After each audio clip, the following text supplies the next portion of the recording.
అందరికీ నమస్కారాలు. గత 5-6 రోజుల నుంచి మనము అన్ని న్యూస్ పేపర్లో వీడియోస్లో కూడా చూసాము.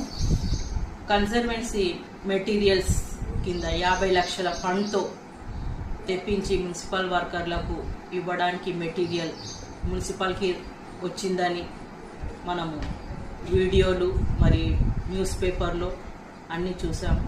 అయితే గత కౌన్సిల్లో 40 లక్షలు పెడితేనే మేము అందరము కౌన్సిలర్స్ ఆపోజ్ చేయడం జరిగింది.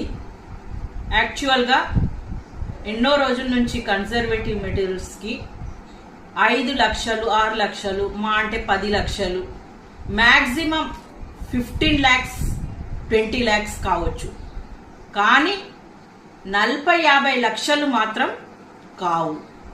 అలాంటిది అప్పుడు 40 లక్షలు పెడితేనే అది రాంగ్ అని పెట్టొద్దని కౌన్సిల్లో చెప్పినప్పుడు ఎమ్మెల్యే గారు కూడా ఇమీడియట్ స్పందించి దాన్ని క్యాన్సిల్ చేయడం జరిగింది. అలాంటిది ఇప్పుడు మరీ 10 లక్షలు పెంచి 50 లక్షలు ఫండ్ కన్జర్వేటివ్ మెటీరియల్ కని పెట్టడం జరిగింది. అయితే ఈ మెటీరియల్స్ 50 లక్షలు పెట్టి ఏం